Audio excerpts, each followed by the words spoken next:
Lalu diberitahukanlah kepada Yoab, "Ketahuilah, raja menangis dan berkabung karena Absalom." pada hari itulah kemenangan menjadi perkabungan bagi seluruh tentara. Sebab pada hari itu tentara itu mendengar orang berkata, "Raja bersusah hati karena anaknya." Sebab itu tentara itu masuk kota dengan diam-diam pada hari itu, seperti tentara yang kena malu kembali dengan diam-diam karena melarikan diri dari pertempuran. Raja menyelubungi mukanya dan dengan suara nyaring merataplah raja, "Anakku, Absalom, Absalom, anakku, anakku." Lalu masuklah Yoab menghadap raja di kediamannya serta berkata, "Pada hari ini, engkau mempermalukan semua hambamu yang telah menyelamatkan nyawamu pada hari ini, dan nyawa anak-anakmu laki-laki dan perempuan, dan nyawa istri-istrimu, dan nyawa gundik-gundikmu, dengan mencintai orang-orang yang benci kepadamu, dan dengan membenci orang-orang yang cinta kepadamu. Karena pada hari ini, engkau menunjukkan bahwa panglima-panglima dan anak buah tidak berarti apa-apa bagimu. Bahkan aku mengerti pada hari ini bahwa seandainya Absalom masih hidup dan kami semua mati pada hari ini, maka hal itu kau pandang baik. Oleh sebab itu, bangunlah, pergilah keluar, dan berbicaralah menenangkan hati orang-orangmu.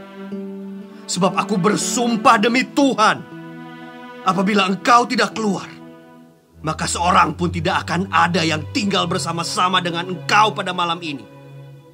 Dan hal ini berarti celaka bagimu, melebihi segala celaka yang telah kau alami sejak kecilmu sampai sekarang." Lalu bangunlah raja dan duduk di pintu gerbang. Maka diberitahukanlah kepada seluruh rakyat demikian, "Ketahuilah, raja duduk di pintu gerbang." Kemudian datanglah seluruh rakyat itu menghadap raja. Adapun orang Israel sudah melarikan diri masing-masing ke kemahnya. Seluruh rakyat dari semua suku Israel berbantah-bantah, katanya, "Raja telah melepaskan kita dari tangan musuh kita. Dialah yang telah menyelamatkan kita dari tangan orang Filistin. Dan sekarang ia sudah melarikan diri dari dalam negeri karena Absalom. Tetapi Absalom yang telah kita urapi untuk memerintah kita sudah mati dalam pertempuran. Maka sekarang, mengapa kamu berdiam diri dengan tidak membawa raja kembali?" Raja Daud telah menyuruh orang kepada Zadok dan Abiatar, imam-imam itu, dengan pesan, "Berbicaralah kepada para tua-tua Yehuda demikian. Mengapa kamu menjadi yang terakhir untuk membawa raja kembali ke istananya? sebab perkataan seluruh Israel telah sampai kepada raja. Kamulah saudara-saudaraku, kamulah darah dagingku. Mengapa kamu menjadi yang terakhir untuk membawa raja kembali?" Dan kepada Amasa haruslah kamu katakan, "Bukankah engkau darah dagingku? Beginilah kiranya Allah menghukum aku, bahkan lebih lagi daripada itu, jika engkau tidak tetap menjadi panglimaku menggantikan Yoab." Demikianlah dibelokkannya hati semua orang Yehuda secara serentak, sehingga mereka menyuruh menyampaikan kepada raja pesan ini, "Kembalilah, tuanku, dan semua anak buahmu." Lalu berangkatlah raja pulang dan sampailah ia ke tepi sungai Yordan. Sementara itu orang Yehuda telah sampai ke Gilgal untuk menyongsong raja dan untuk membawa raja menyeberang sungai Yordan. Juga Simei bin Gera, orang Benyamin yang dari Bahurim itu, cepat-cepat datang bersama-sama dengan orang-orang Yehuda untuk menyongsong Raja Daud. Juga ada 1.000 orang dari daerah Benyamin bersama-sama dengan dia. Dan Ziba, hamba keluarga Saul, dan ke-15 anaknya laki-laki dan ke-20 hambanya bersama-sama dengan dia datang tergesa-gesa ke sungai Yordan mendahului raja. Lalu menyeberang dari tempat penyeberangan untuk menyeberangkan keluarga raja dan untuk melakukan apa yang dipandangnya baik. Maka Simei bin Gera sujud di hadapan raja ketika raja hendak menyeberangi sungai Yordan dan berkata kepada raja, "Janganlah kiranya tuanku tetap memandang aku bersalah, dan janganlah kiranya tuanku mengingat kesalahan yang dilakukan hamba-Mu ini pada hari tuanku raja keluar dari Yerusalem. Janganlah kiranya raja memperhatikannya lagi. Sebab hamba-Mu ini tahu bahwa hamba telah berbuat dosa. Dan lihatlah, pada hari ini akulah yang pertama-tama datang dari seluruh keturunan Yusuf untuk menyongsong tuanku raja." Lalu berbicaralah Abisai, anak Zeruya, katanya, "Bukankah Simei patut dihukum mati karena ia telah mengutuki orang yang diurapi Tuhan?" Tetapi Daud berkata, "Apakah urusanku dengan kamu, hai anak-anak Zeruya, sehingga kamu pada hari ini menjadi lawanku? Masakan pada hari ini seorang dihukum mati di Israel? Sebab bukankah aku tahu bahwa aku pada hari ini adalah raja atas Israel?" Kemudian berkatalah raja kepada Simei, "Engkau tidak akan mati." Lalu raja bersumpah kepadanya.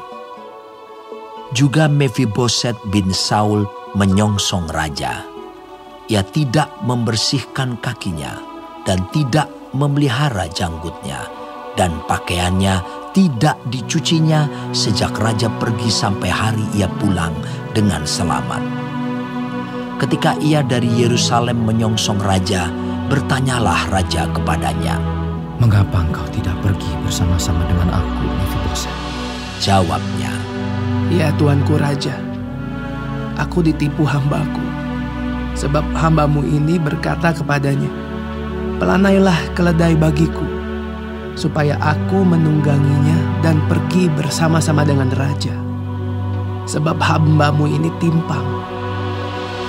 Ia telah memfitnahkan hambamu ini kepada tuanku raja. Tetapi tuanku raja adalah seperti malaikat Allah. Sebab itu, perbuatlah apa yang tuanku pandang baik. Walaupun seluruh kaum keluargaku tidak lain dari orang-orang yang patut dihukum mati oleh tuanku raja. Tuanku telah mengangkat hambamu ini di antara orang-orang yang menerima rezeki dari istanamu. Apakah aku lagi? Dan untuk apa aku mengadakan tuntutan lagi kepada raja?" tetapi raja berkata kepadanya, "Apa gunanya engkau berkata-kata lagi tentang halmu? Aku telah memutuskan. Engkau dan Ziba harus berbagi ladang itu." Lalu berkatalah Mefiboset kepada raja, "Biarlah ia mengambil semuanya, sebab tuanku raja sudah pulang dengan selamat." Juga Barzilai orang Gilead itu telah datang dari Ragelim dan ikut bersama-sama raja ke sungai Yordan untuk mengantarkannya sampai di sana. Barzilai itu sudah sangat tua, 80 tahun umurnya. Ia menyediakan makanan bagi raja selama ia tinggal di Mahanaim, sebab ia seorang yang sangat kaya. Berkatalah raja kepada Barzilai, "Ikutlah aku. Aku akan memelihara engkau di tempatku di Yerusalem." Tetapi Barzilai menjawab raja, Berapa tahun lagikah aku hidup, sehingga aku harus pergi bersama-sama dengan raja ke Yerusalem. Sekarang ini aku telah berumur 80 tahun. Masakan aku masih dapat membedakan antara yang baik dan yang tidak baik? Atau masih dapatkah hamba-Mu ini merasai apa yang hamba makan atau apa yang hamba minum?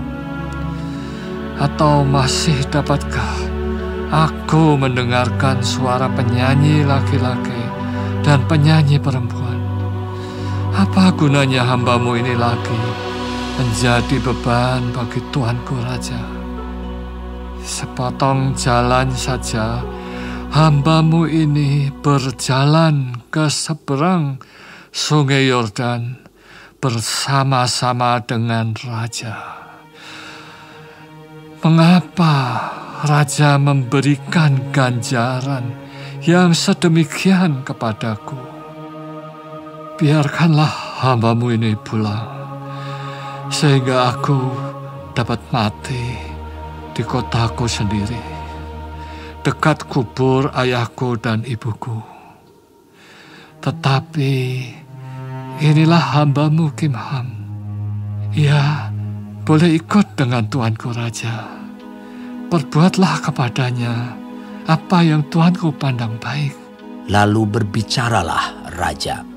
Baiklah, Kimham ikut dengan aku. Aku akan berbuat kepadanya apa yang kau pandang baik.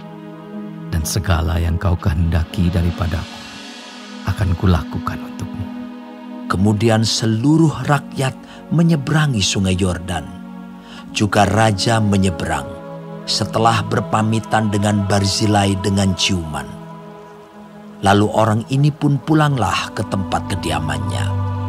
Sesudah itu berjalanlah Raja terus ke Gilgal dan Kimham ikut dengan dia.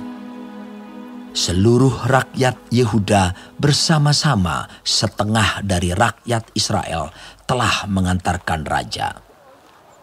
Tetapi seluruh orang Israel datang menghadap Raja dan berkata kepada Raja, "Mengapa saudara-saudara kami, orang-orang Yehuda itu, menculik Raja dan membawa dia menyeberangi Sungai Yordan dengan keluarganya, dan semua orang Daud yang menyertai dia?"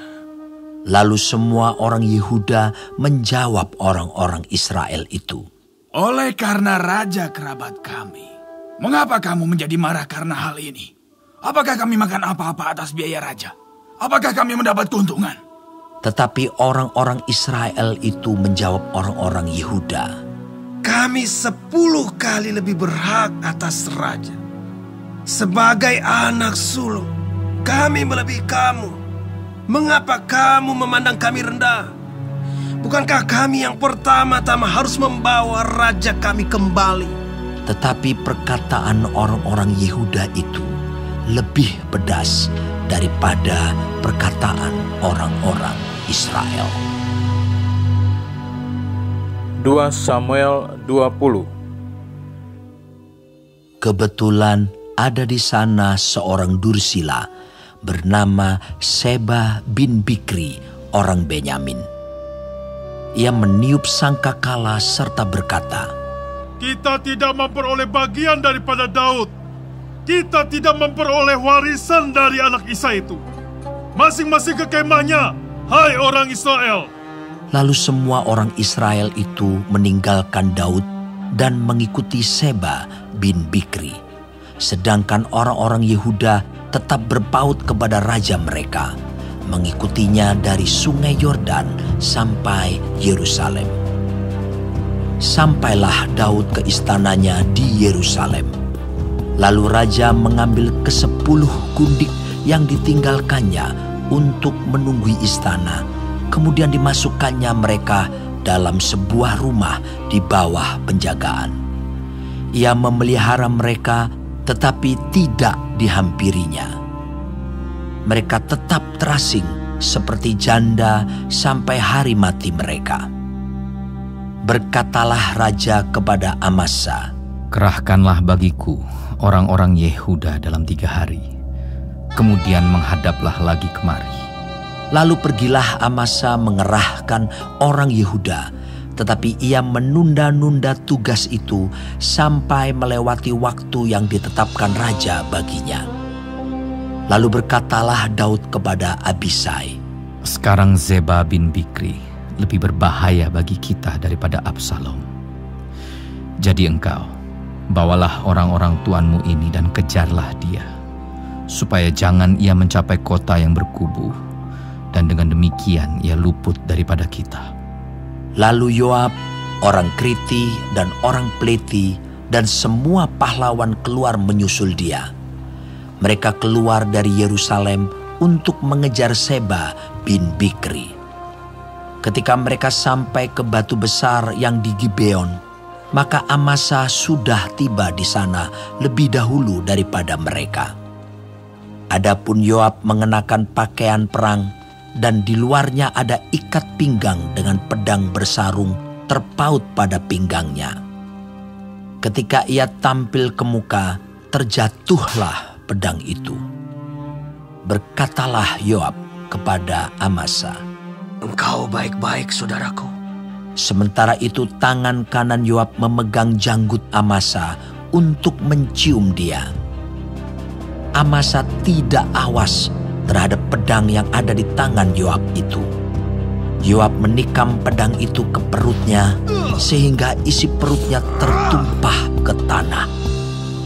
Tidak usah dia ditikamnya 2 kali, sebab ia sudah mati. Lalu Yoab dan Abisai adiknya terus mengejar Seba bin Bikri. Dan seorang dari orang-orang Yoab tinggal berdiri di dekat mayat itu sambil berkata, "Siapa yang suka kepada Yoab dan siapa yang memihak kepada Daud, baiklah mengikuti Yoab." Dalam pada itu Amasa terguling mati dalam darahnya di tengah-tengah jalan raya. Ketika orang itu melihat bahwa seluruh rakyat berdiri menonton, maka disingkirkannya mayat Amasa dari jalan raya ke padang. Lalu dihamparkannya kain di atasnya, karena dilihatnya bahwa setiap orang yang datang ke sana berdiri menonton. Setelah dijauhkannya mayat itu dari jalan raya, maka semua orang itu berjalan terus mengikuti Yoab untuk mengejar Seba bin Bikri. Seba telah melintasi daerah semua suku Israel menuju Abel Bet Maaka. Dan semua orang Bikri telah berkumpul dan mengikuti dia. Tetapi sampailah orang-orang Yoab lalu mengepung dia di Abel Bet Maaka. Mereka menimbun tanah menjadi tembok terhadap kota ini, dan tembok ini merapat sampai ke tembok luar, sedang seluruh rakyat yang bersama-sama dengan Yoab menggali tembok kota itu untuk meruntuhkannya. Lalu berserulah seorang perempuan bijaksana dari kota itu, "Dengar! Dengar! Katakanlah kepada Yoab, mendekatlah kemari, supaya aku berbicara dengan engkau." Maka mendekatlah Yoab kepada perempuan itu. Bertanyalah perempuan itu, "Engkaukah Yoab?" Jawabnya, "Benar." Lalu berkatalah perempuan itu kepadanya, "Dengarkanlah perkataan hambamu ini." Jawabnya, "Baik." Kemudian berkatalah perempuan itu, "Dahulu biasa orang berkata begini, baiklah orang minta petunjuk di Abel dan di Dan. Apakah sudah dihapuskan apa yang telah ditetapkan oleh orang-orang yang setia di Israel? Tetapi engkau ini berikhtiar membinasakan suatu kota, apalagi suatu kota induk di Israel. Mengapa engkau hendak menelan habis milik pusaka Tuhan?" Lalu Yoab menjawab, "Jauhlah, jauhlah daripadaku untuk menelan dan memusnahkan. Bukanlah begitu halnya. Tetapi seorang dari pegunungan Efraim yang bernama Seba bin Bikri telah menggerakkan tangannya melawan Raja Daud. serahkanlah dia seorang diri, maka aku akan undur dari kota ini. Lalu berkatalah perempuan itu kepada Yoab, Baik, kepalanya akan dilemparkan kepadamu dari belakang tembok ini. Kemudian masuklah pula perempuan itu dan berbicara kepada seluruh rakyat dengan bijaksana. Sesudah itu mereka memenggal kepala Seba bin Bikri dan melemparkannya kepada Yoab. Yoab meniup sangkakala, lalu berserak-seraklah mereka meninggalkan kota itu, masing-masing ke tempatnya. Maka pulanglah Yoab ke Yerusalem kepada raja. Yoab menjadi kepala atas segenap tentara Israel, dan Benaya bin Yoyada menjadi kepala atas orang Kreti dan orang Pleti. Adoram menjadi kepala orang Rodi, dan Yosafat bin Ahilud menjadi bendahara negara. Seya menjadi panitera negara. Zadok dan Abiatar menjadi imam. Juga Ira, orang Yair itu, menjadi imam pada Daud. 2 Samuel 21. Dalam zaman Daud terjadilah kelaparan selama 3 tahun berturut-turut. Lalu Daud pergi menanyakan petunjuk Tuhan. Berfirmanlah Tuhan, pada Saul dan keluarganya melekat hutang darah, karena ia telah membunuh orang-orang Gibeon. Lalu raja memanggil orang-orang Gibeon dan berkata kepada mereka, orang-orang Gibeon itu tidak termasuk orang Israel, tetapi termasuk sisa-sisa orang Amori. Dan walaupun orang Israel telah bersumpah kepada mereka, Saul berikhtiar membasmi mereka dalam kegiatannya untuk kepentingan orang Israel dan Yehuda. Daud berkata kepada orang-orang Gibeon itu, apakah yang dapat kuperbuat bagimu? Dan dengan apakah dapat kuadakan penebusan, supaya kamu memberkati milik pusaka Tuhan? Lalu berkatalah orang-orang Gibeon itu kepadanya, bukanlah perkara emas dan perak urusan kami dengan Saul serta keluarganya. Juga bukanlah urusan kami untuk membunuh seseorang di antara orang Israel. Tetapi kata Daud, apakah yang kamu kehendaki akan kuperbuat bagimu? Sesudah itu berkatalah mereka kepada raja, dari orang yang hendak membinasakan kami dan yang bermaksud memunahkan kami, sehingga kami tidak mendapat tempat dimanapun di daerah Israel. Biarlah diserahkan 7 orang anaknya laki-laki kepada kami, supaya kami menggantung mereka di hadapan Tuhan di Gibeon, di bukit Tuhan. Lalu berkatalah raja, aku akan menyerahkan mereka. Tetapi raja merasa sayang kepada Mefiboset bin Yonatan bin Saul, karena sumpah demi Tuhan ada di antara mereka, di antara Daud dan Yonatan bin Saul. Lalu raja mengambil kedua anak laki-laki Rispa binti Aya, yang dilahirkannya bagi Saul, yakni Armoni dan Mefiboset, dan kelima anak laki-laki Merab binti Saul, yang dilahirkannya bagi Adriel bin Barzilai, orang Mehola itu. Kemudian diserahkannyalah mereka ke dalam tangan orang-orang Gibeon itu. Orang-orang ini menggantung mereka di atas bukit, di hadapan Tuhan. Ke-7 orang itu tewas bersama-sama. Mereka telah dihukum mati pada awal musim menuai, pada permulaan musim menuai jelai. Lalu Rispa binti Aya mengambil kain karung dan membentangkannya bagi dirinya di atas gunung batu, dari permulaan musim menuai sampai tercurah air dari langit ke atas mayat mereka. Ia tidak membiarkan burung-burung di udara mendatangi mayat mereka pada siang hari, ataupun binatang-binatang di hutan pada malam hari. Ketika diberitahukan kepada Daud apa yang diperbuat Rispa binti Aya, gundik Saul itu, maka pergilah Daud mengambil tulang-tulang Saul dan tulang-tulang Yonatan anaknya dari warga-warga kota Yabes Gilead yang telah mencuri tulang-tulang itu dari tanah lapang di Bet-San, tempat orang Filistin menggantung mereka ketika orang Filistin memukul Saul kalah di Gilboa. Ia membawa dari sana tulang-tulang Saul dan tulang-tulang Yonatan anaknya. Dikumpulkanlah juga tulang-tulang orang-orang yang digantung tadi. Lalu dikuburkan bersama-sama tulang-tulang Saul dan Yonatan anaknya di tanah Benyamin di Zela, di dalam kubur Kis ayahnya. Orang melakukan segala sesuatu yang diperintahkan raja. Maka sesudah itu Allah mengabulkan doa untuk negeri itu.